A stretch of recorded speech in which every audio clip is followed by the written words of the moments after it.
নমস্কার বন্ধু। পেন্সিল মুখে দিলে কিন্তু আমি মারবো। লেখো। শুরু। ওই যে পেন্সিল খাবে বলে এই ঘর থেকে ওই ঘরে যাচ্ছে, ওই ঘরে গিয়ে পেন্সিল মুখে দিচ্ছে। হ্যাঁ ওই দেখো, আবার বলছে পেন্সিল খাবে না।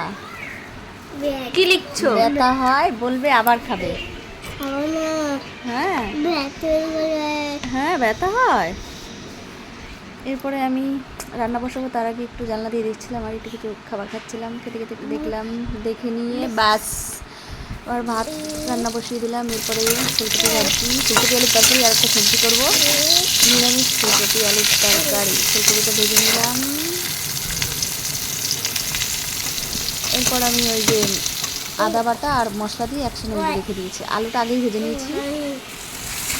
তেল দিলাম, তারপরে একটু টমেটো দিয়ে দিলাম, জিরা ফোড়ন দিয়ে মশলাটা কষিয়ে নিয়ে ফুলকপি আলু দিয়ে দিলাম,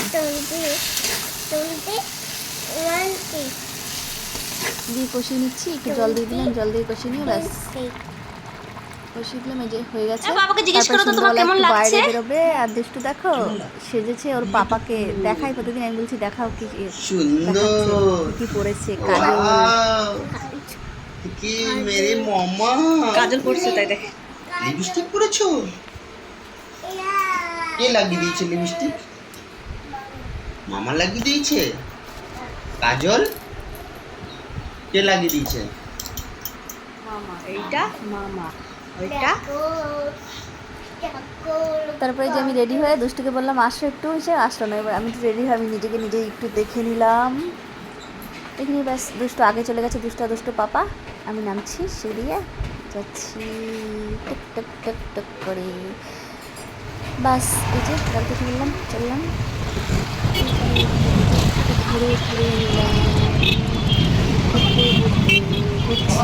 বাড়িতে।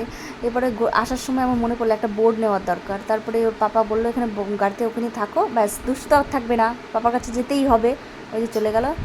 এরপরে বোর্ড বললো কী বোর্ড নেবে? আমি বললাম সেই যে বোর্ডগুলো জিলাপির মতন, জিলাপি বলে অনেকে বলে না, যাই হোক আমি তো জিলাপি বলি।